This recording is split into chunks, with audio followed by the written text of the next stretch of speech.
yake, mipango yake ni ya kweli na ni ya milele. Sasa mama anapokuwa anawisha, akaona mzee wake ameingia, akaruka wengine na maji na pesheni, paraka chachacha paka kwa pasta.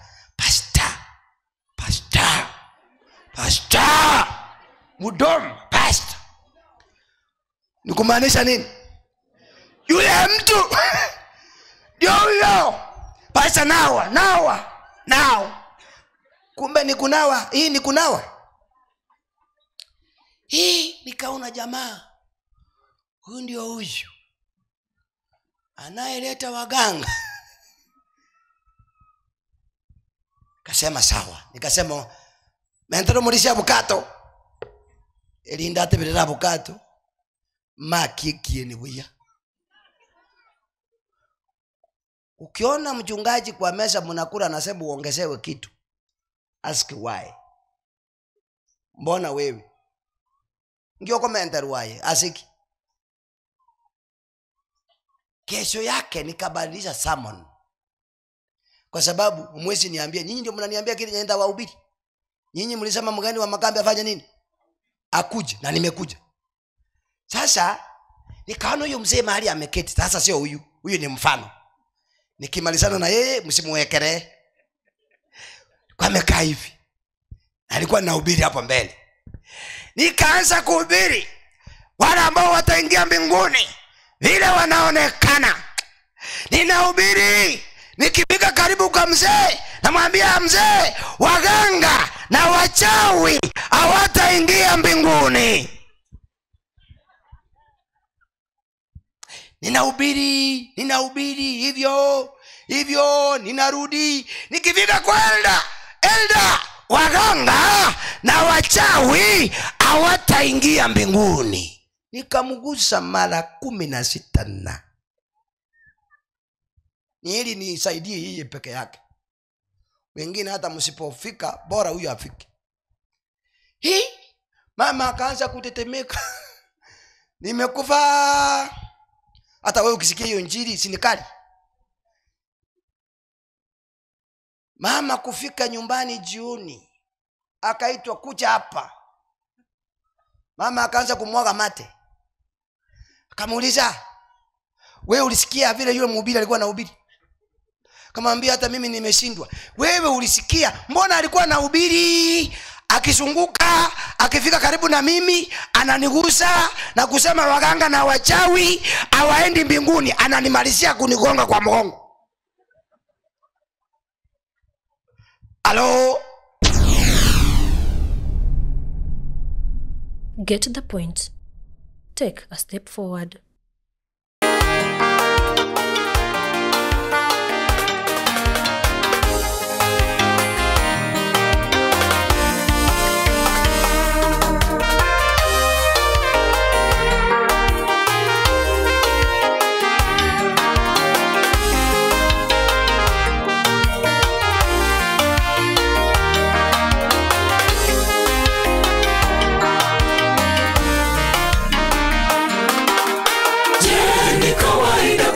Katika giza ndani ya nuru babangu, swali nimejiuliza moyoni bila jibu, naomba Mungu unisikie.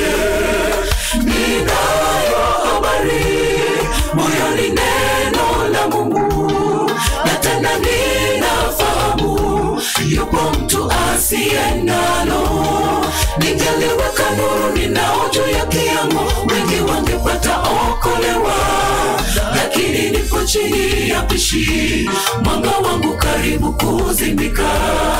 Ya kwamba sisi ni kama wafu ambao hawawezi kuchagua sana wala jeneza. Ni lazima tufuate sheria na kanuni, la sivyo tusimamishwe. Je, ni kawaida kuishi katika giza ndani ya nuru babangu? Swali nimejiuliza moyoni bila jibu, naomba Mungu unisikie. Ninayo habari moyoni, neno la Mungu, na tena ninafahamu yupo mtu asiye nalo. Ningeliweka nuru ninao juu ya kiango, wengi wangepata kuokolewa, lakini nipo chini ya pishi, mwanga wangu karibu kuzimika, ya kwamba sisi ni kama wafu ambao hawawezi kuchagua sana wala jeneza. Ni lazima tufuate sheria na kanuni, la sivyo tusimamishwe. Nyakati kama hizi Mungu, tumaini letu li mikononi mwako. Adui yule aliyejeruhiwa amepona, anapiga vita wanao. Hatuna nguvu ya kutetea imani kwa ujasiri, tushikilie tukapata nusurika. Wanaomwaga damu uwakumbuke katika roho, tufundishe kukusubiri tuwapo kwenye bahari pevu. Tufika kwa mji mpya, tutakiri kwamba hakika umetushindia. Hatua zetu ziongoze Bwana katika nuru. Nyakati kama hizi Mungu, tumaini letu li mikononi mwako. Adui yule aliyejeruhiwa amepona, anapiga vita wanao. Hatuna nguvu ya kutetea imani kwa ujasiri, tushikilie tukapata nusurika. Wanaomwaga damu uwakumbuke katika roho, tufundishe kukusubiri tuwapo kwenye bahari pevu. Tufika kwa mji mpya, tutakiri kwamba hakika umetushindia. Hatua zetu ziongoze Bwana katika nuru.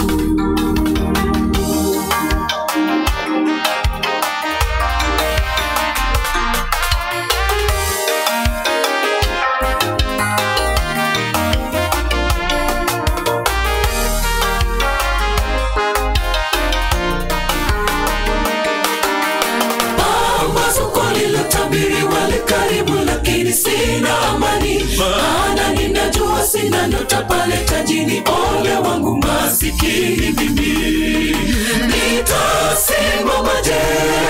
Nitoe udhuru gani? Mimi niliyeokolewa, nimeirejelea dhambi. Laiti ningeendeleza kazi yake Bwana, nikatangaze pendo lake.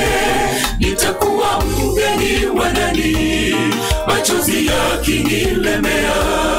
Nitainuka kwa ujasiri, nipige hatua kwake Mungu, nipate kusamehewa.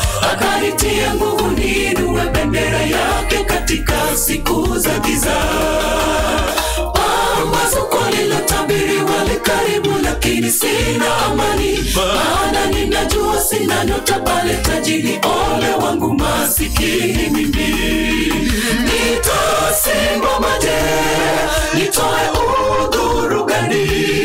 Mimi niliyeokolewa, nimeirejelea dhambi. Laiti ningeendeleza kazi yake Bwana, nikatangaze pendo lake. Nitakuwa mgeni wa nani, machozi yakinilemea. Nitainuka kwa ujasiri, nipige hatua kwake Mungu, nipate kusamehewa. Akanitie nguvu, niinue bendera yake katika siku za giza. Nyakati kama hizi Mungu, tumaini letu li mikononi mwako. Adui yule aliyejeruhiwa amepona, anapiga vita wanao. Hatuna nguvu ya kutetea imani kwa ujasiri, tushikilie tukapata nusurika. Wanaomwaga damu uwakumbuke katika roho, tufundishe kukusubiri tuwapo kwenye bahari pevu. Tufika kwa mji mpya, tutakiri kwamba hakika umetushindia. Hatua zetu ziongoze Bwana katika nuru. Nyakati kama hizi Mungu, tumaini letu li mikononi mwako. Adui yule aliyejeruhiwa amepona, anapiga vita wanao. Hatuna nguvu ya kutetea imani kwa ujasiri, tushikilie tukapata nusurika. Wanaomwaga damu uwakumbuke katika roho, tufundishe kukusubiri tuwapo kwenye bahari pevu, tufikapo mji mpya tutakiri kwamba hakika umetushindia. Hatua zetu ziongoze Bwana katika nuru, nyakati kama hizi Mungu tumaini letu li mikononi mwako. Adui yule aliyejeruhiwa amepona, anapiga vita wanao. Hatuna nguvu ya kutetea imani, kwa ujasiri tushikilie, tukapate nusurika.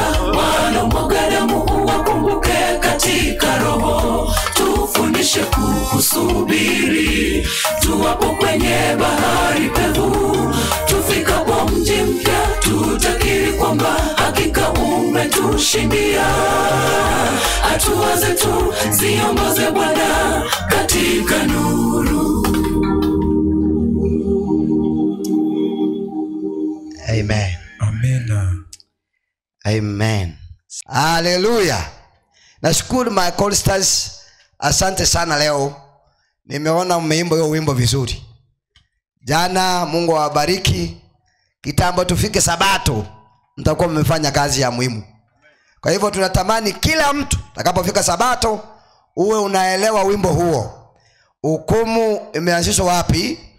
Mbinguni. Na ujue ni kwa nini? Kwa sababu jana tuliona Yohana alisema aliona watu wengi, kila lugha na jamaa na kila sura, paka wale weusi. Sister Mother alisema wote wakiwa katika kiti cha enzi, na uzuri walikuwa na matawi katika mikono yao. Na unajua watu wanapokuwa na matawi, kitu ambacho wanachofanya ulikushangilia. Sijawahi enda kwa matanga nione watu wakiwa na matawi kwa mikono. Hiyo sio sign. Kwa hiyo ukiona matawi watu wote, hiyo ni kushangilia. Kwa hivyo watu wote wale ambao watakubali wito ambao Yesu ametoa wataweza kupata nafasi hiyo. Kwa hivyo mahubiri yetu katika makambi ya mwaka huu ni injili ndani ya hekalu. Kwa hivyo tukasema tangu mwanzo, kutoka kwa mlango hadi mwisho la hekalu yote, yani the center of the gospel is Jesus Christ. Ni Yesu, yeye ndiye katika kila kitu kinachozungumziwa kwa hekalu kinalenga Kristo Yesu mwana wa Mungu. Hakuna kitu kingine kigeni wanapotangaza. Tukasoma katika kitabu cha Warumi 8 mstari wa 20 wa 30. Ninaomba msomaji wangu, kwa sababu sasa nataka tuweze kwenda na wewe moja kwa moja. Biblia inasemaje? Ukifika pale unanyamaza, ndiposa tuombe. Unaniambia nimefika. Umefika? Tuweze kuamini, tuombe. Baba yetu, asante Mungu kwa sababu umetupatia nafasi ya kuweza kusikiza kutoka kwako. Bwana, nena pamoja nasi tuliyopata nafasi tukaingia katika uwanja huu. Bwana, tunahitaji uweze kunena pamoja nasi. Ni katika jina la Yesu tumeomba na kuamini. Amen. Biblia inasema hivi. Kwa upole tu, usiende haraka. Inasemaje? Haya mwalimu, na wale waliochaguliwa tangu asili. Na wale waliochaguliwa tangu asili, hao akawaita. Na wale aliowaita, akawahesabia haki. Na wale aliohesabia haki, akawatukuza. Haleluya. Amina. Sasa hapa kuna wito, kuna anayeita, na anapoita kuna wale anaowaita. Tena kuna kuitika. Kuna mambo mengi hapo. Tena kuna kubali hayo. Kwa hivyo nataka niseme hivi, unapoita mtu na anakubali ni jambo la muhimu. Sikia marafiki zangu, unapotuona tumekuja wote, wakubwa kwa wadogo, tumekaa katika uwanja unaoitanishwa na jina la Mungu, ni kumaanisha kwamba tumekubali kila mtu wito wa Yesu Kristo. Tumekubali wito wa Mungu. Ndio maana tumefika wote tuweze kusikiza ama tuweze kusikia kwa yule ambaye ametuita. Wapendwa, kufika kanisani, jambo ni la kwanza kwamba kuna watu wengi kule nje ambao walioitwa na bado hawachakubaliana na wito wa Yesu Kristo. Kuna watu pale nje tunang'ang'ana na makrusade, tunang'ang'ana kila wakati ili waweze kuja, lakini mpaka siku ya leo hawachafika, hawachakubali. Wengi wameamua kutumikia shetani kule nje, lakini mimi pamoja nawe tumekubali wito. Ndio maana tumekusanyika, tumekuja wote. Semeni amen. Amen. Ukiona mtu ako chache, achana na yeye. Mahali ametoka uwezi ukajua. Ukiona mtu amevaa nguo kanisani, wacha kuweka mdomo pale. Hii dini si kazi rahisi. Mambo na kanisa si kitu rahisi. Ukiona mtu anatukanwa leo na hiyo sabato nyingine anakuja, usifikirie ni kazi rahisi. Kuna watu wameelewa ambaye amewaita ni nani. Wanasema liwe liwalo, tutaweza kukaa kwa yule ambaye. By the way, unapoona mtu anakueleza kwamba mwenye anaenda kanisa na mwenye anaendi wanafanana, ukora, uongo mtupu. Timba bweka ininje.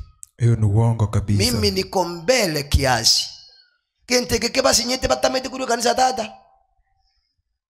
Kuna watu wanadungwa vichiti kwa sababu ya Ukristo wao. Wata wakudunge ka hapo ndani, kwa sababu wao walishindwa. Wao walienda, wako pale nje, lakini bado wanaendelea kukuumiza. Wako pale nje na uende kawa bado wako hapa ndani, lakini bado wanakuumiza. Hata kama watakuumiza kiasi gani, sikiza sauti ya mmoja aliyekuita ambaye ni Kristo Yesu. Sikia marafiki zangu wenye wanaocheza mpira, mimi si fan sana kwa mpira, lakini sheria inasema kwamba, sikiza, mtu mmoja tu umepewa kwa uwanja usikize, ni mtu mmoja. Anaitwa nani? Referee. Wengine wote wanapowashangilia, hiyo inaitwa kelele, noise. Na usiwezi ukasimama kucheza mpira kwa sababu wameshangilia. Wewe unaendelea kwa sababu una lengo. Haleluya. Naomba msikie, naomba mbingu iwashike kabisa. Igoleba mbwatere mwigwege nteke. Na sabire igoleba mbwatere. Sikiza kwa makini. Usisikize sauti za wengine. Unapokuwa kwa uwanja, weka mawazo yako kwa yule ambaye amekuita. Oliokorangerie ukisikiza wengine, bintombire bakoroka yellow card, kuna red card. Tima yetu sema nende kusenga kibikoro kusentence danger tayanya kutoka. Na green card hizo sote kuna wenyeji mnaelewa. Ukianza kusikiza sauti za watu wengine, wewe kubali kusikiza sauti ya nani? Sikiza sauti ya Mungu peke yake, kwa sababu ni yeye amekuita. Kuna tabia abantu wanawaeleza kwamba mimi nilibahatika kidogo kwenda sports za primary zamani sakale, wakati sports za primary zilikuwa sports. Balenga baje sports jinguru. Sasa ile tulikuwa tumevaa sweta, usi imeisha lakini bado ni sweta. Unakumbuka? Ile kinyasa tulikuwa tunavaa. Hata ukichapwa kiboko na mwalimu usikii, kwa sababu kuna viraka mingi ilikuwa inapangwa hapa. Imagine hata watoto wasichana ama ni aje, si mnakumbuka? Mtoto msichana ako class 8 na amekanyaga chini na viraka ni mingi. Tusichana tu leo, mami, na hiyo ni kutoboka tu, kametoboka tu kidogo. Mami, sifai. Hichari, kuna wakati wetu sisi hatukuwa tunaona nguo. Halo wanaume, tukumbuke, ulikuwa napewa nguo moja, wewe ni mwanaume na umetairi, na unapewa nguo moja ina serve two masters. Juu na wapi? Wewe ukanunua, pesa ya kununua nguo mbili hakuna. Kwa t-shirt ntambi inaenda paka wapi? Na bado wewe ni kijana wa poma. Halo, mimi ninapokumbuka, by the way sijui hili ilitoka wapi, lakini waje niseme, kuna wakati mwalimu alikuwa anasimama kwa baridi na anasema sports sasa zimeenda mbali, sasa wengine mtabaki nyumbani ama shule, wale wanaocheza peke yao ndio wanaruhusiwa kufanya nini? Kwa nini? Kwa sababu hawaendi na miguu. Tumefika kiwango wanaenda na nini? Tunasikiza, kwa sababu tunaona hiyo mwalimu, hiyo head teacher, hiyo ni yako. Kwa mawazo yetu tunasema utajua sports nayo hata kama ni mbali kiasi gani tutafanya nini? Tunajipanga. Wale vijana wengi tunafuka mlima tumaji, tunaenda mbali. Kitambo wafike na gari hapo wanatupata kwa uwanja. Sisi ndio tunawakaribisha. Hata tusikuje hata kama ni mbali, kwa sababu ni kitu ambacho tunataka tuweze kuona. Lakini kuna shida unapokuja kwa sports kama hukuhitajika hapo. Kuna hasara nyingi, kuna hasara. Sasa wakiambiwa on your mark set, wanasikia pap, wanaanza mbio. Na sisi wenye hatukualikwa tunaanza kupiga kelele mingi kutoka nje, minyoka. Na sasa hiyo na sisi tunasimama, sisi tunakimbia vile wanakimbia. Imagine tunafanya kazi mbili, kelele na kufanya nini? Tunapiga kelele na kufanya nini? Wao wale wa ndani wanafanya kazi moja, kwa sababu wao hawapigangi kelele. Kazi yao ni kukimbia, na wanalengo, kuna sehemu wamelenga, wanatamani waweza kukimbia. Alafu sisi tunatimua mbio hapa nje na kupiga kelele ya kienyeji, minyoka. Sasa mahali nilikuwa naona shida ni wakati wale wamefika kwa kamba, wanaanguka chini, wanapata wahudumu. Sisi wenye tulikuwa tunapiga kelele, si kuna wale wahudumu wa kuwapatia hewa? Kwani sisi hatukuwa na stahili hewa? Na hiyo kazi yote tumefanya nini? Kelele pamoja na kufanya nini? Tumefanya kazi mbili. Tena makosa walikuwa wanafanya, wanaleta kitu kinaitwa glucose. Mwenye alikimbia kwa raini ndani anafanya nini? Watasema na wewe ulipiga kelele mingi, kuja upewe. Makosa mengine, lunch time, mkate na soda mzima. Wenye walikuwa wanakimbia raini ya kati, sisi kelele mingi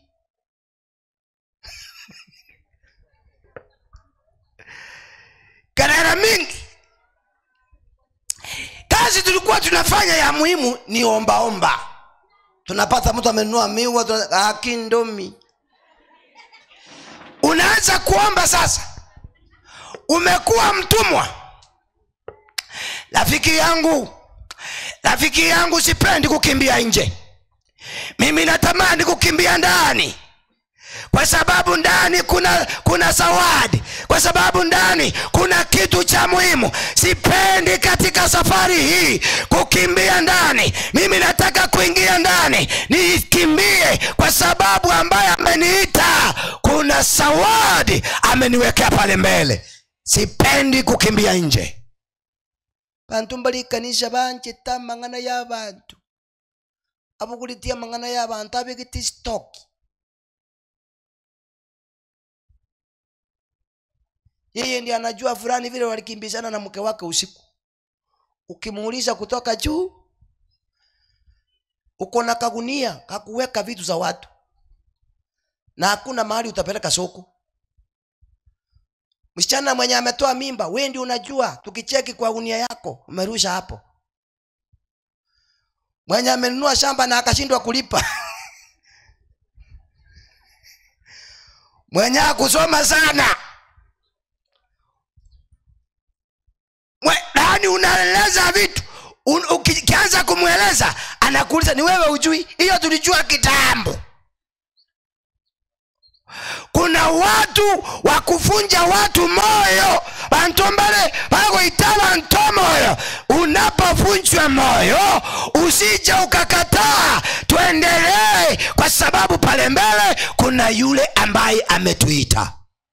Marafiki zangu, kuitwa tumeitwa nayo. Najua kuna watu makosa itaweza tokea. Onye nyoko nyore tobolito chuma marogoba ne sabato ya bwate tinga ikwarenge nyokara bukulio bolito chuma ande no modikonezi sabato ko bwate nga yoro jokoba ngayokoba tulie kanisa. Kuna watu walikuja hii kanisa na siku ya kwanza kwa sababu mama alichukua mimba Friday jioni, Sabato akapatikana wapi? Sasa wewe na wewe ulikuwa wapi? Kuna watu waliokula Pasaka wakiwa tumboni mwa mama yao kabla hawajabatizwa. Bako ngontreti Pasaka nda wono kumotebye ibintu bikong totigi. Hii dini ni yetu. Tulianza Pasaka kitambo kabla mkuje. Kwa sababu mama akiwa mjamzito na unajua Pasaka tukoraba miti yake paka saa 8. Kwa hivyo unakuta kuna njaa. Kwa hivyo chakula chochote ambacho kinaingia, nani wa kwanza kukipokea? Kwa hivyo kuna watu walikula Pasaka tumboni mwa mama zao.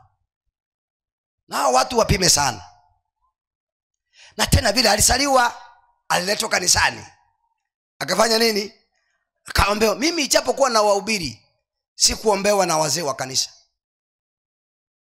Ni kuitwa tu niliitwa. Na wakati wazazi wangu walionizaa walikuwa walevi. Mama alikuwa anakunywa busa. Gege ntonali yete kenge. Mbona ontindite mwizi kumpima. Tomolevi. Mashine ya kupima walevi ikikuja, kwa sababu kitu cha muhimu nilikula sana ni pombe. Ikuisi kumbulia masabosi kuombewa. Wengine ni kuitwa, tuliitwa. Kuna mahali sehemu ambazo tulikuwa tukaitwa, tukakubaliana na wito wa Bwana wetu Yesu. Ndio maana ametutengeneza sasa. Amesema nendeni mkawaite wengine, ili niweze kuwa na wale ambao nitawapatia taji ya uzima wa milele. Ndio maana tuko hapa. Najua kuna watu wako kwa hii kanisa wanatusumbua sana, si hapa Magena kwingine. Munta kote mumaiti kanisa hii. Intutua yeretete. Elda mulitoa hii wapi? Hii toka wapi? Ngayarwe. Nakuta nyene? Tata mwada emete. Mundu wethenga tulitoa hii kanisa Nyaguta. Wono nembe otoko yana atupimiriti. Kwa sababu wao ndio walileta tangazo.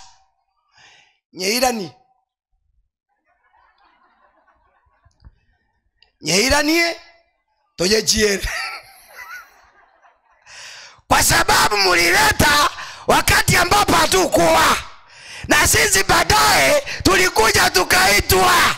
Bila nyinyi tutaileta katika jina la Yesu. Paka toyereta.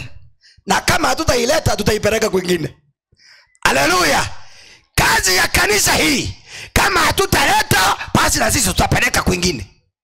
Kwa hivyo usije ukasema kwamba wewe ni wa maana sana kuliko wengine. Ufalme wa mbinguni hakuna aliyekuja mwanzo na ambaye amekuja katikati na ambaye amekuja mwisho. Wote waliompokea akawapa uwezo wa kuitwa wana.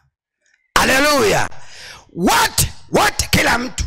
Hata kama kwenu hamukuwa na church elder, hata kama kwenu hamukuwa na Biblia, kuna watu tulipokuwa tunaona Biblia, tunaenda kuona Biblia tu kama TV. Kuna watu tunataka kuangalia na kuchunguza, je, Biblia inaonekanaje?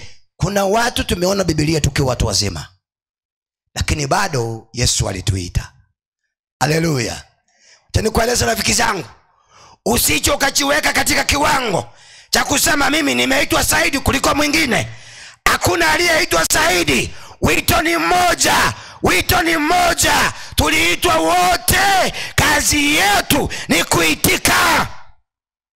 Kuna fungo hilo sabuza sasa Warumi, kuna sehemu hatuchamaliza. Inasemaje? Sehemu ya chini, tuendelea kidogo. Msomaji, Romans chapter 8 verse 30. Ndio. Hebu kuna sehemu ambayo nataka ya chini kidogo. Inasemaje? Ya chini kidogo. Inasema, na wale aliowahesabia haki, hao akawatukuza. 31. Usiende hapo. Aya mwalimu. Sikia. Wale aliowahesabia haki. Kwa hivyo Mungu anapokuita, anakuita kukuhesabia haki. Haleluya. Igakuturangeria gotoboronge. Mungu anapoita mtu, anamuita kumbariki.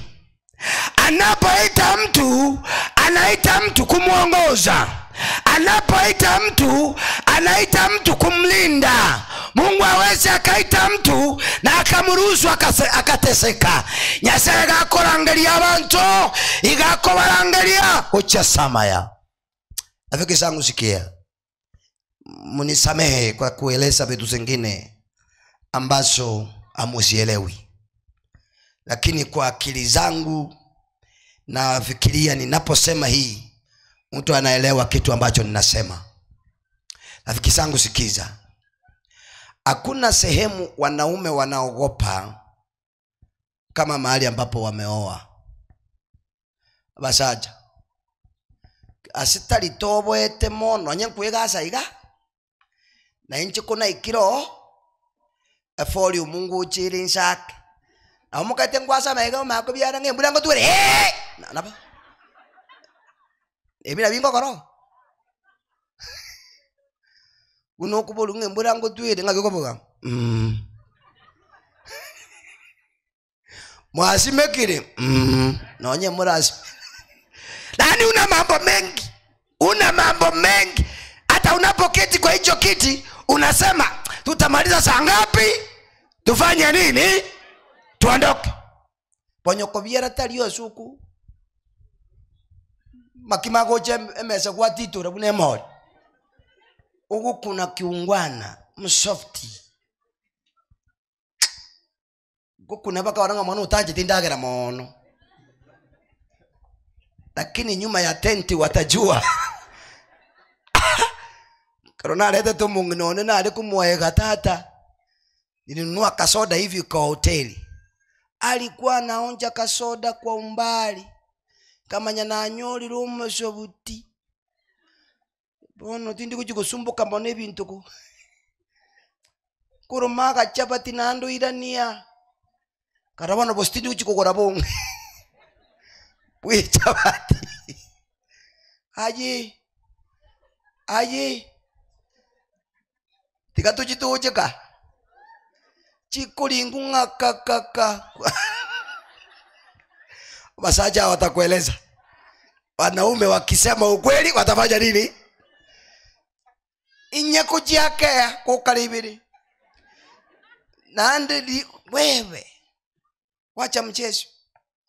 Bamura wali mutara nyoma to koro chaka pagi kapo kuiri ayetuka kera ngabuno hobo kimabohererete kanywire kametengenezwa na ka open kamefalishwa hapo. Kuna siku yaja tagiri kwa kukwate bunga leta ya kairi Nandi iko letira abande bakumulisi. Ilikuwa naeleza nini? Amjambo. Tubaisa kucheza na banyoko biara. Kuna jamaa alienda pale mahali ambapo ameoa. Amjambo. Kwa sababu ya uoga akakula tu pole pole na heshima. Na unajua mahali ambapo umeoa uletewe sukuma. Na ayo nyumbana bako nyuma to ko baba chisukuma na ayo tuli burungi. Mwana ga chiri kolege ntugaye ko mumekia feeding anaacha. Hello. Jamaa kukula vizuri. Na makosa ile harakati ya kujuana, mvua ikatoka ngambo ile. Ikanyesha ile kunyesha mpaka saa 4 ya usiku. Kwa hivyo hakuna kuenda. Akapeleka kwa in-laws. Afanye nini? Iko tu hapo. Njaa ilipofika usiku ikamuuliza, tangu lini mwili ukakuwa kwa kitanda, chakula jikoni? Wewe na chakula ni nini inastahili kulala kwingine? Ikabidi aamke. Akaenda kwa sababu alikuwa amejua jikoni mahali iko aliona mchana. Akasema wacha achalipo hapo. Aguse mlango aone kama kutafunguka. Kugusa kipati nzuri, mlango umefunguka uko wazi. Na kuna wanaume wanapenda kulala tu naked. Na alisema si nikufika tu hivi na kurudi. Na hakuna mwenye anasikia. Makosa. Ako naked bila alivyozaliwa. Alipoingia ndani ajui sufuria iko wapi, ajui chakula kiko wapi, sasa ni kutapatapa tu. Makosa. Akaguza vitu zikaanguka. Kuku zikaanza kulia, tumekufa. Kwa. Mama kuruka kwa haraka. Na katoji akana malisasi vizuri. Petri. Jamaa kuangalia nyuma, kuna mtu na katoji, akaingia nyuma ya mlango. Mama kamulika tu kidogo, hakuona.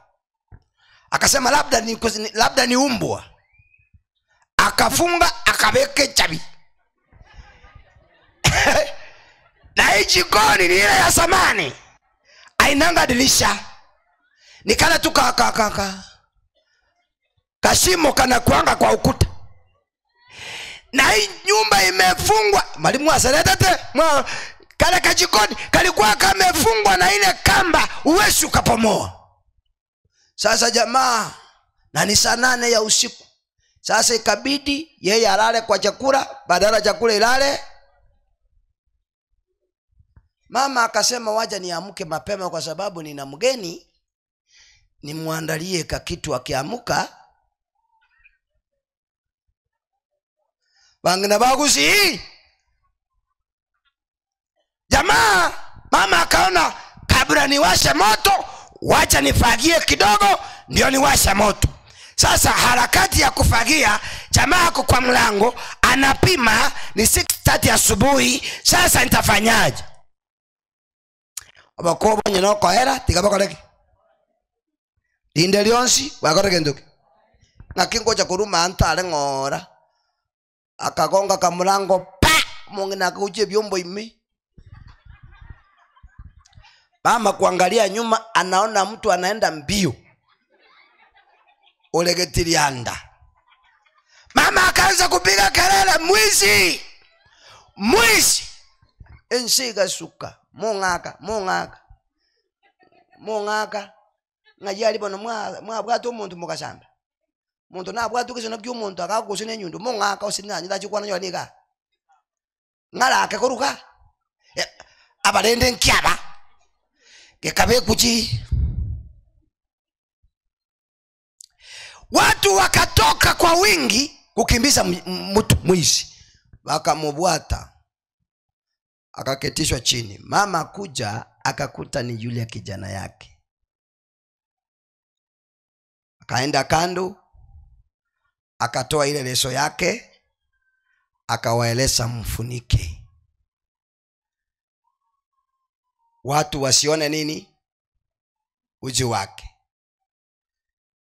Ili ndilo jambo Yesu aliyotufanyia. tulikuwa na freedom kule Edeni ya kuweza kuishi kulingana vile ambavyo tuliwekwa. Lakini kwa sababu ya akili zetu ndogo, wanyabantu na tuwate bilangeli vikengiti katungaina, tukajipata vichakani vile ambavyo tuliona jana. Lakini kwa sababu ya neema ya Mungu, Yesu alipotupata vichakani akatufunika na neema yake, akatotuva n'oborongo bwangu. Tumeitwa pamoja na Mungu. Marafiki zangu, kwa sababu sitaki kukaa sana, nataka uweze kusikia na uelewe jambo hili. Tukaweza kuitwa pamoja na Mungu katika kitabu cha Petero wa pili 9 mstari wa Petero wa kwanza 2:9 na 10. Inasemaje msomaji wangu? Ndiposa tuende sehemu nyingine. Biblia inasema hivi. First Peter chapter 2 verse 9 and 10. Inasema, bali ninyi ni mzao teule. Sasa bali ninyi ni mzao teule, ukuhani wa kifalme. Yes. Taifa takatifu. Taifa takatifu. Watu wa milki ya Mungu. Watu wa milki ya Mungu. Mpate kuzitangaza fadhili zake yeye. Mpate kuzitangaza fadhili zake yeye. Aliyewaita mtoke gizani. Aliyewaita mtoke gizani. Mukaingie katika nuru. Mukaingie katika nuru yake ya ajabu. Yake ya ajabu. 10 yasema. Inasema, ninyi mliokuwa wa kwanza si taifa. Ninyi mlio wa kwanza mwanzo hamukuonekana kuwa kitu, bali sasa ni taifa la Mungu. Bali sasa ni taifa la Mungu. Mliokuwa hamkupata rehema. Hamkuwa mnapata rehema, bali sasa mmepata. Bali sasa mmepata rehema. Marafiki zangu, sikia. Nataka kuwapanga kidogo niweze kusikia kitu ambacho haukustahili kukipata. Sasa umekipata, na hakuna jambo ambalo umefanya. Kama ungeulizwa uweza kufanya jambo, haungeweza pei ya kuokoa mwanadamu. Marafiki zangu, ni ngumu. Mongaka amjambo biamole. Katika kitabu cha itiso Hosea 3 ama ni Hosea 3:4, kuna Gomel na nani na Hosea. Mungu anamueleza siku moja Hosea, enda ulete mke wako. Ndiyo. Kutoka kwa usinzi. Hakio musacho kusiga akitokoleke mane kibuku. Hakio nyoro musaku mukungu cherukire chimbako. Ekenege ndoko tabanga totero kwengi. Mbayamole. Hakio mukungu uchipate umetoka nje ya ndoa. Asaba sacha ngiri kotobera raisi. Chemu mburi kikendi. Nyoraka message kuka sisi miyomo kukunga hai. Ase miyake nambe yuga kobeti. Pachi bali kabatuma kyakero kuli basi nkoro batuma 5 bob. Elieta liacha nande bali basi. Omanya kukubuli ngachoni ningwa suri. Ndu yote ni ndugu yaye. Inakuwa kitu cha uchungu sana, kwa sababu kuna vile ambavyo haiendangi sawa. Nasama nyako tebiosea. Ati sasa enda ulete yule mke, hata kama amefanya usinifu. Mke aliyewekewa kila kitu na alikuwa na poma. Akatoka asubuhi moja, akaenda hapo Magena, akakondisha kanyumba ka 300, akaanza biashara. Na naeleza watu kila wakati, kila biashara ambazo ziko Magena ziko na jina lake. Bali bako nisi meeting akibako liga mwanya kwa biashara hivi ngakibako lika hadi we ngongyo konyoro mabati nechichuma. Bali bako ni nyama ngakibako lika ndoche muma ebe biashara. Bali bako ni madyoko y'abantu wanandikaje chemist akindoche muma nyeti. Bali bako ni madyoko y'echitugo Agrofet. Alo wali bakoni nani kitarateba bali bakoni endagire yekire hotel mukungu yimoroche rankiale kulika epa yaya epa ne bwa damaru angeandika nini biashara mbili vitabu atilieta ni sawa unafanya lakini havina jina. Tikatola mulikire nda kalika biashara ya mwanamke hapa. Kwa hivyo wateja wote ni wanaume. Halo, nataka uweze kuona kile ambacho Mungu anataka kueleza, vile ambavyo anatamini mwanadamu, vile ambavyo Mungu anakupenda.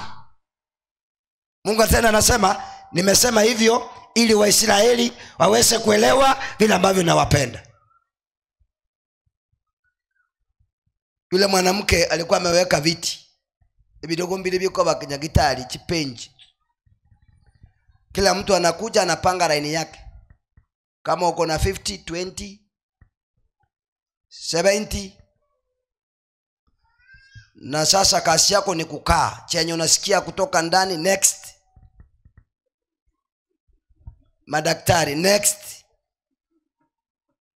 Next. Hosea alipoingia Magena akauliza huyo mwanamke, kuna mwanamke, akasema akaambia kuna mwanamke tumesikia.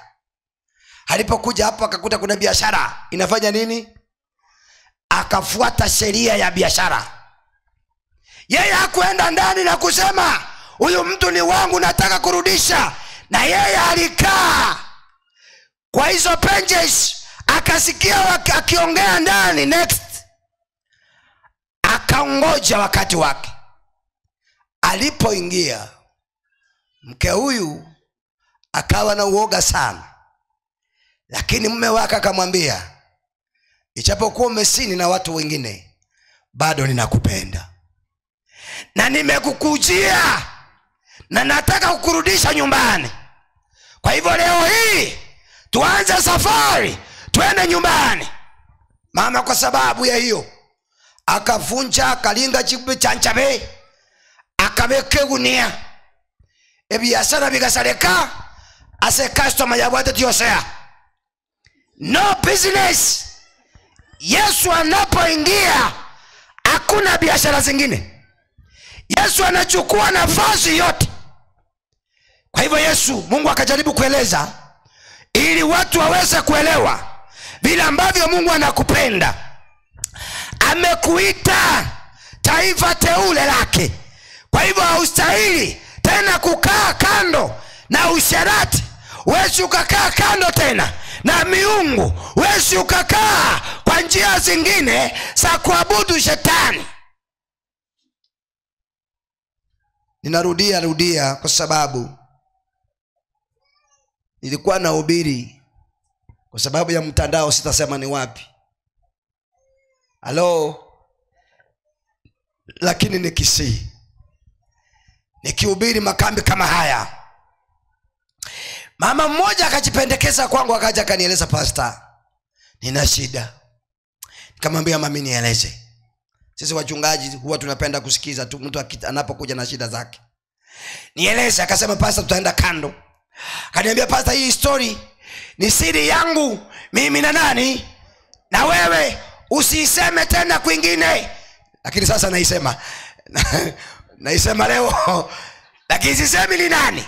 Usiseme kwa watu wengine, kwa sababu nina mzee, na mzee ni mzee wa kanisa, amewekewa mikono, lakini anapenda miungu. Yeye anapenda wachawi, anapenda waganga. Waganga wanaishi kwa nyumba yetu, wanakuja usiku na mchana, wanamkalia usiku wote tunapoenda kanisani. Ninashangaa huyu mzee, nikijaribu kumuuliza ananigombanisha, hata ananikimbisha, hata ananipiga vita. Kamuuliza, mzee wa kanisa, anaombewa, anafanya hivyo, hata wakati mwingine inatorokanga naenda nyumbani kwetu. Akasema sawa. Sasa unatakaje? Pastor, usiseme jambo hili, lakini nimekueleza uweze kuniombea. Wewe liweze kuwa ombi lako, uliombee pole pole. Uliombee pole pole. Nikasema sawa. Nikasema sawa. Kumbe hii ndio sababu wazee wanapoombea watoto wanasema, kuna msemo wanasemanga karibu wote, baba bariki mtoto hata kama amewekwa mikono ambayo ni chafu. Mimi ukiombea mtoto wangu ati umeweka mtoto wangu kwa mikono michafu, nafungua macho na kukunyanganya. Kwa sababu mimi si kuleta mtoto kwa mikono michafu, nilileta mtoto kwa mikono mitakatifu ya Mungu. Kwa hivyo wewe usiombee mtoto wa watu. Ati wewe elda usiombe ngoma nene wanyama boka atalia majeni nkura mukingara muki nkuru mwana ngira sama boka kwa kintu kiki. Nikajua sababu ni kwa nini wanafanya hivi. Nikajua sababu. Sasa tulipofika siku inayofuata, mama anatunawisha mkono lunch time. Anapita tu anatunawisha mkono. Makosa yakatokea. Yule mzee elda akatoka kwa mlango na bag ya church. Hebu kuwekile simu. Na ogotera nyimbo za Kristo. Lesoni kubwa na miwani ya kuona maandiko vizuri. Na kalamu ya kuandika points. Lakini waganga na wachawi ametengeneza kituo kwa poma yake. Achaamini Mungu wa mbinguni ambaye tulimtaja jana aweze akafananishwa na miungu mingine. Yeye mipango yake ni ya kweli na ni ya milele. Sasa mama anapokuwa anatunawisha, akaona mzee wake ameingia. Akaruka wengine na maji na pesheni paraka chachacha paka kwa pastor.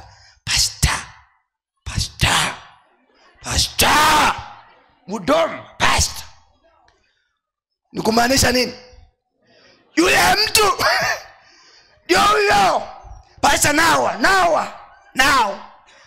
Kumbe ni kunawa. Hii ni kunawa. Hii nikaona jamaa. Huyu ndio huyu anayeleta waganga. Kasema sawa. Nikasema mentero mulisha bukato. Elinda tebelera bukato. Makikie ni buya. Ukiona mchungaji kwa meza mnakula anasema uongezewe kitu, ask why. Mbona wewe? Ngio komentar why asiki.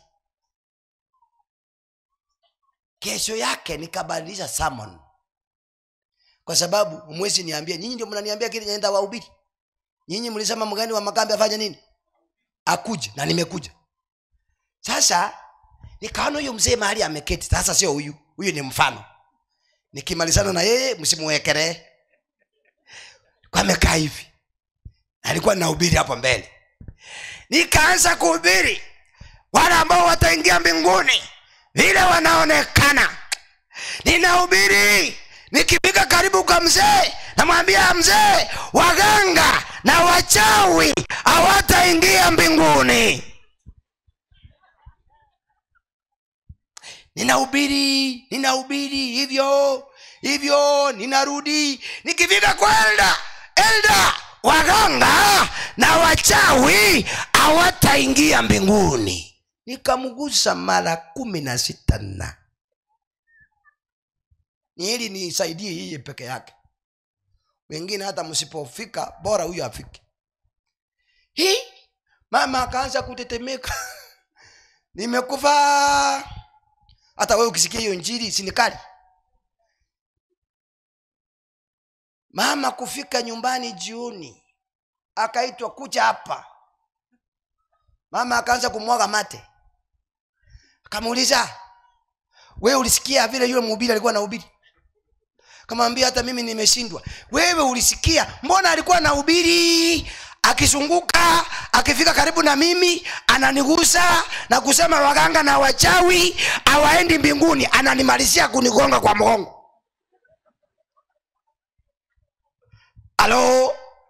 Halo kanisa, mjambo? Ndipo Zakaria akamwambia, ni kama Mungu leo aliamua kuzungumza nami. Mama akawa hai kidogo. Ni kama Mungu ameamua kunena pamoja nami. Na kumbe anakumbuka Biblia. Anasema ni kama tena Biblia inasema Mungu hawezi fanya jambo lolote kwa mtu kabla hajafanya nini? Kumbe anakumbuka hiyo. Kamwambia mke wangu, tangu siku ya leo waganga na wachawi siwataki kwa maisha yangu. Nikiendelea huenda ikawa nitakufa. Kuanzia leo akachukua simu akapiga kwa mganga, akamwambia from today nisikupate kwangu. Umesikia? Ni mimi mwenyewe nimesema nisikupate. Nikikupata utajua. Hata kwanza mimi ni mzee wa kanisa. Yeye ndiye anaanza kumkumbusha leo kwamba yeye ni mzee wa nini. Akamwambia hata simu yako nimefuta kutoka kwa simu, nisikuone, mimi ni wa mbinguni. Kwa hivyo milango ya waganga ikafanya nini? Mama kuja asubuhi ana smile. Kaniambia, pastor, kuna Mungu mbinguni. Kamuuliza ni nini? Sikia. Nikasema amen. Hello. Sasa na mimi nikasema ili kutia mtu moyo, tena nitarudia lakini sitamgusa. Nikaanza kuhubiri na kusema wamebarikiwa wanaosalenda tangu sasa, kwa maana wataenda mbinguni. Lakini sikumgusa. Umuguse jana na leo. Kwani injili ilikuwa yake peke yake? Ilikuwa ya wengi. Haleluya. Marafiki zangu, sikia. Sisi ni wateule, taifa takatifu. Kama tumeitwa, tusije tukaenda katika mambo mengine. Tuweze kuwa taifa takatifu, ile ambalo limeokolewa pamoja na nani? Na Yesu. Asante bane. Sehemu ya mwisho ili tuende kukula. Bokimanguli dole. Mambo ni mangapi? Sira ya Ruto yetu hapa. Mambo ni matatu. Sasa pale msalabani Yesu alisikika akisema it is finished. Yameisha. Kwa hivyo alipokuja akatuita, akatupatia neema, agateba onsi akorega kibon. Bwana onsi alile. Kila fungo katika Biblia lina uzito wake, lakini na hili nalo ijapokuwa ni fupi lakini lina uzito wake. Yote yameisha. Je, alipotamka hivyo ni nini kilichoisha pale msalabani? Jambo la kwanza, a life of suffering. Anastahili tangaza maisha ya kuteseka yamefanya nini sasa? Yameisha. Yeye mwenyewe anakitangazia. Ni sawa alipokuwa duniani, kuna vile aliteseka, kuna vile aliumia, lakini siku hiyo akatangaza yote yameisha. Akasema sitasumbuka tena. Ijapokuwa sisi tunapitia kwa mapito magumu, lakini hakika kuna vile ambavyo Mungu ametupangia. Jambo la pili, a life of service, maisha ya utenda kazi wake. Akasema sasa imefanya nini? Alipokuwa duniani alienda milima, alienda maponde, alifanya kazi ya kuhubiri injili, akatangaza yote sasa yamefanya nini?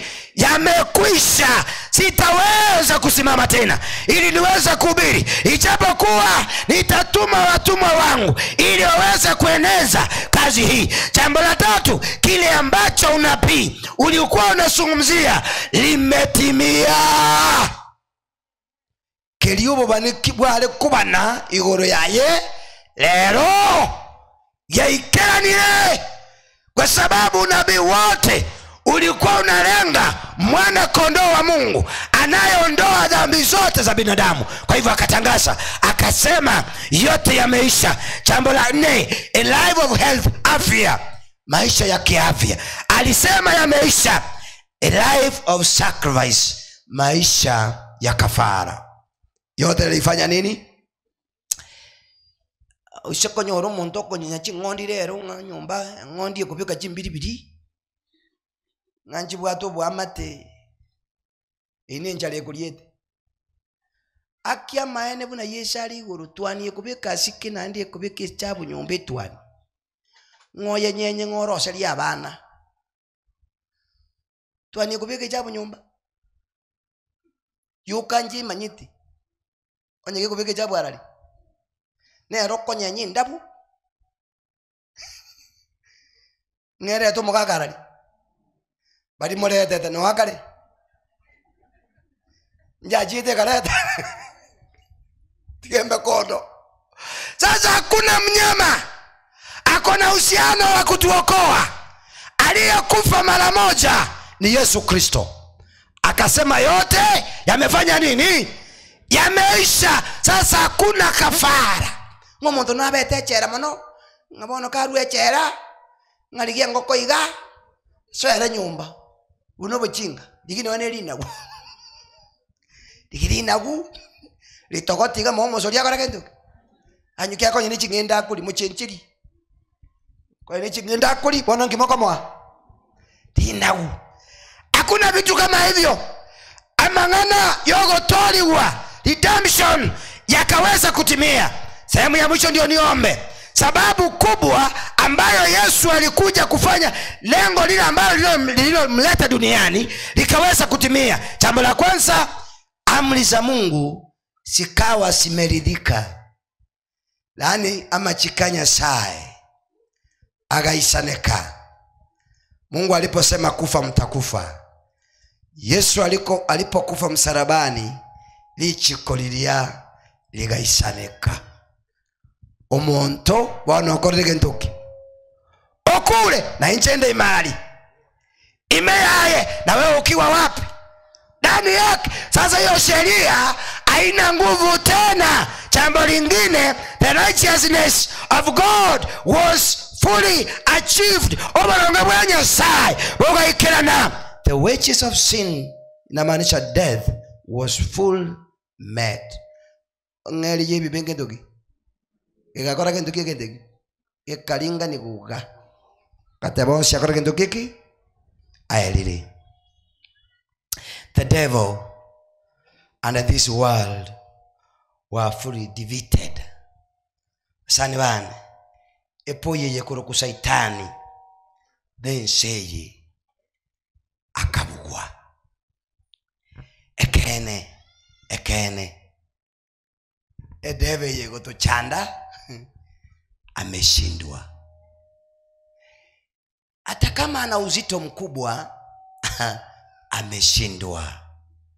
Asidudanganye ekiaye ekerete seyenembe norogendo ndi seyenembe norogendo koira nande enjiche kobanganya iliumba ili saitani no motemi alio moto yo nalio kaimwacha kerayo lile kaimwarenge ketwala ko kongontekendeki. Mulikuwa wapi?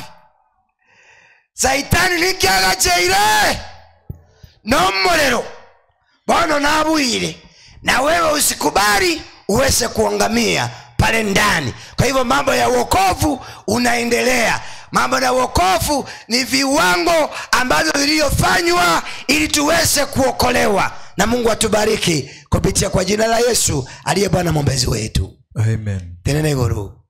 Naomba msimame. Simama. Jabeni simameni. Simameni. Naomba msimame. Naomba msimame. Nataka kuombea watu. Sehemu ya kwanza, watu ambao hawachapatizwa. Hii nayo ni common sense. Kipawa ambacho si kupewa, na hiyo ni uhakika, ni kusema kwaya njoo muimbe, ndio wale wachajitoa wasikie wimbo. Hapana. Hii common sense. Onye tubatiziri no madenga tokora kintu ki igoronko kenda tuli.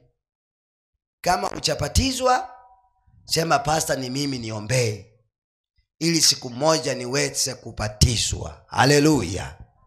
Kama ulipatizwa kwa njia hii ama nyingine tena ukarudi nyuma, huyo ni wewe pastor anaita kupitia kwa sauti ya Yesu. Hello. Kama ni wewe haujawahi patizwa ubatizo wa maji mengi, Yesu anakuita kupitia kwa hii sauti ambayo niko nayo. Sasa sikia, Montonara utarabatizwa, ushirika wake haupo kanisani, lakini anatamani siku moja Mungu amsaidie. Hebu nione kwa mkono. Watu wakubwa sometimes, yes, mukiangamba wako chigoronga ninji, pastor nsabiri one time nyasanko nyembatizo. Maiti hata sisi siku moja tuliitwa. Hebu nione kwa mkono. Hebu nione kwa mkono. Yes. Itanie mioro, pitisha mapua tu hivi. Itanie kwa poko itanie mioro. Yes ma'am. Kuna wengine mimi naendelea kuombea. Si kwamba mnakuja mbele na unakuombea hapo mahali huko. Abwa sore, igono onda itakara itanie kwa poko tinda batishwa. Usine iranete maga naende pastor, Yesu nanje taba antonko bahali bakali akabiri. Hebu nione. Asante, nimeona 1 2 3 4 5 6 7. Mungu aweza kuwabariki. Rudisha mikono chini. Naendelea kuombea. Na ukijisikia kitambo tufike Sabato unahitaji upatizo, niambie. Tutapanga na wazee. Maji ni mingi hapa kwenu. Hata ndio hii hapa imechimbiwa mitaro. Tutafunga tukupatize hapa. Haleluya. Kuna nini? Mko na baptism pool, si hapa. Kwa hivyo, asante kwa kunikumbusha. Hapa wataweza ogopa. Ombi la pili. Tulikuwa na mchungaji wenu jana. Mchungaji wa ile kanisa. Baada ya nyinyi kuondoka, akanieleza, pastor, kanisa hili ni la muhimu sana. Lina support kazi ya Mungu vizuri. Nikasema amen. Mkitambulika kwa mchungaji wenu hivyo ni jambo nzuri. Kanieleza mimi sina uoga. Kuna sadaka inayotumwa kutoka field na conferences. Sadaka ya makambi. Kaniambia, pastor, ombea watu wangu waweze kutoa hiyo sadaka mbele za Mungu. Nikauliza mzee elder, ni aje? Akaniambia, pastor, kuna watu waliojitoa kwamba watatoa sadaka hiyo. Na mimi nikaamua kuombea leo ili waweze kupata hizo hela kwa haraka. Kitambo tufike Friday tuwe tumemalizana na sadaka ya Mungu. Naomba wale mliojitoa muweze kuja karibu na mimi. Bali muwe lige sadaka ya kambi. Njoo tuombe na nyinyi. Kama ulijitoa sadaka ya makambi, kuja hapa mbele tuweze kuomba pamoja na nyinyi. By the way, ni neno la Mungu linasema, si vitabu. Ni Biblia inasema, mnapokuja, elders mtasimama hapa mbele, mnapokuja mbele zangu kwa ibada, msikuje na mikono mitupu. Muweze kuleta sadaka za kutoa mbele za Mungu. Ni ili uweze kuweka sadaka zako kwa madhabahu ya Mungu aliye hai. Usiweke sadaka kwa miungu ya ulimwengu. Wapendwa kule mlimani, watumishi wa Mungu, Elisha bwana rute pasa kamazo. Si alitoa? Yes, kama uliandikisha sadaka ya kambi, ya makambi, njoo mbele. Ni sawa. Ayete ni namba 7. Hata kama umetoa, hata kama hujatoa, lakini ulikuwa na nia nzuri ya kutoa sadaka ya makambi. Mungu awabariki sana. Keunta yetu nukunyagotereria abantu ko bagoja. Nchibone ke ukyane ne kingao. No kusabira bali bachiri. That is my work. Wale waliojitoa kwa saka, kwa sadaka ya makambi, kuja. Tena kama kuna mtu tena naye anasema pastor, nami kitambo tufike Friday nitakuwa nimemtolea Mungu hata kama si kuandika. Naomba usimame hii mkono wangu wa kushoto. Na wanyeche na rigit. Lakini kitambo tufike Ijumaa ama Sabato nitaleta sadaka mbele za Mungu wangu. Nanyi muweza kusimama upande huu. By the way, mimi sipendi kwenda kwa makambi ambao wanakaa bila kutoa sadaka za Mungu. Bono hiyo kazi mimi sipendi.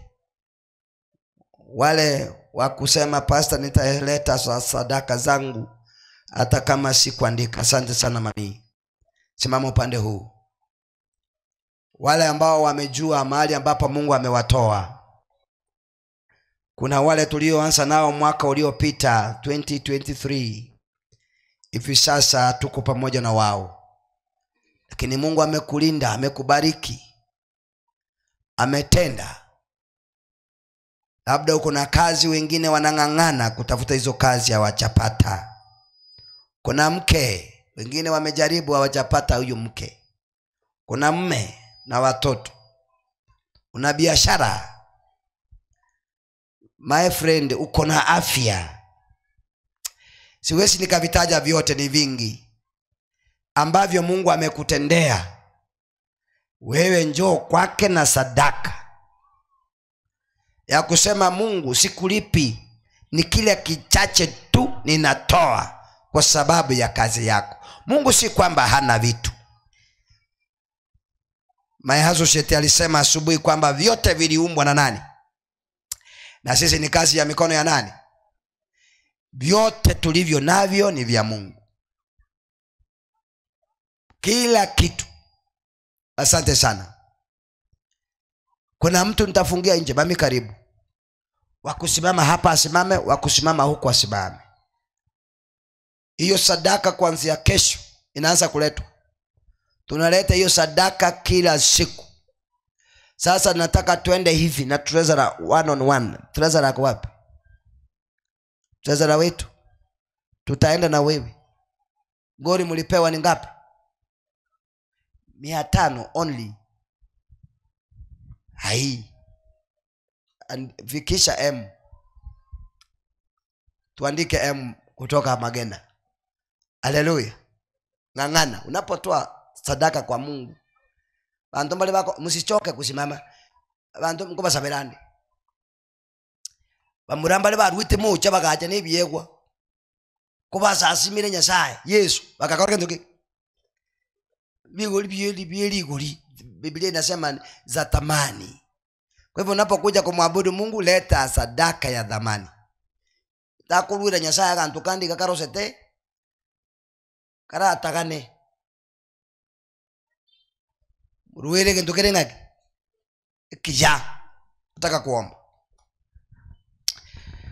Mtakatifu na Baba yetu ishiye juu mbinguni, ni wakati mwingine mwema tunakuja mbele zako. Baada ya kunena pamoja nasi, na asante kwa yale ambao umefanya kule Karwali. Umetusaidia, umetuokoa. Na umetuita taifa teule lako. Tunakuomba Bwana kwamba uweze kutusaidia ili nasi tuweze kusikia sauti yako. Na sio kusikia tu, bali tuweze kuitika. Baba yetu, asante kwa sababu kuna watoto wako wameinua mikono juu na kusema na wako kwa mkutano ambao hawajapatizwa.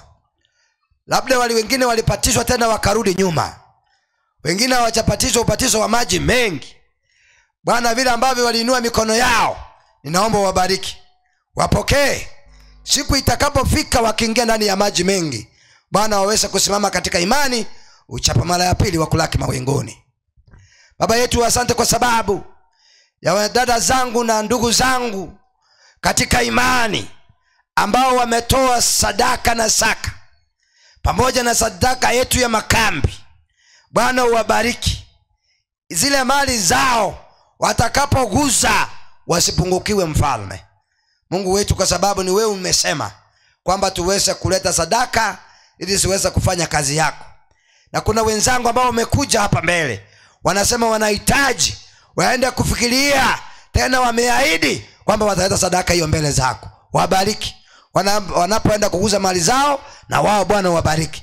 Hata wengine, kuna wengine hatujatembea, lakini ni wasi kwamba ndani ya mioyo yetu tumeamua kutoa sadaka hizo. Tunaomba Bwana utubariki tunapofanya kazi hiyo. Bwana wasije wakapungukiwa. Sawa, kiwango kiko vile ambavyo kiko hapo, lakini Mungu umetupima kila mmoja wetu. Tunaomba kwamba utusaidie tuweze kufika. Tutakapofika tutaendelea kulinua na kulihimidi jina lako, na tumeamini tumefika katika jina lako. Tubariki sasa na hata milele, ni katika jina la Yesu tumeomba na kuamini. Genda mwikaranse ekwaya yoke kutigarabu magena Main Church Choir Central.